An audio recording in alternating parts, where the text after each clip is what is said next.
L'important, c'est que nous, on raccroche le financement des transports en commun à un projet politique de long terme.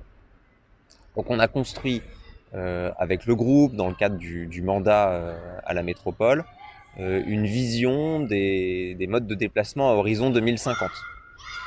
On a besoin d'avoir cette vision de très long terme, puisqu'on est dans une transition nécessaire, à la fois une transition énergétique, mais aussi une justice sociale.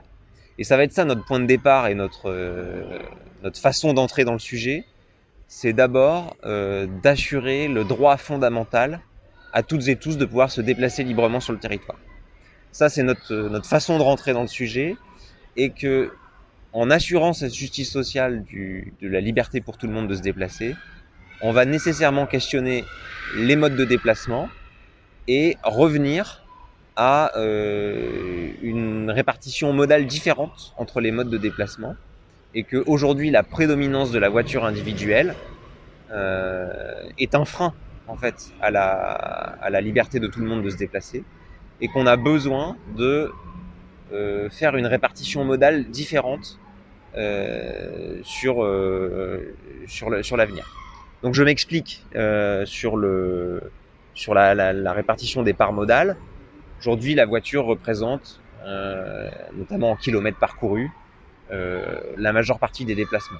On va avoir la voiture qui va représenter plus de la moitié des déplacements sur la métropole, même si en cœur de métropole, on a déjà des déplacements piétons et vélos qui sont importants, qui peuvent représenter là en 2023 de l'ordre de 30%. Mais notre proposition donc de vision à horizon 2050, c'est qu'on ait une part modale de la voiture qui diminue à 15%, qu'on ait les transports en commun qui soient à 35% de part modale, et puis l'autre moitié du coup qui soit répartie sur vélo et piétons à 50% des déplacements. Et donc ça veut dire un déploiement très fort des transports en commun sur les 30 prochaines années. Transports en commun qui comprennent à la fois les TER, mais aussi les TCL. Et donc sur les TCL, notre ambition et notre objectif, c'est de tripler le budget du Citral.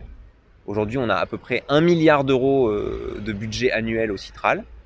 On pense que d'ici à 2050, on devrait passer à 3 milliards d'euros pour que l'offre de déplacement en transport en commun, donc c'est le nombre de métros, le nombre de trams, le nombre de bus et leur fréquence, soit largement augmentée sur le tour du territoire, pour que les gens se passent de leur voiture individuelle, mais aient quand même une véritable alternative confortable et sécurisée pour leur déplacement.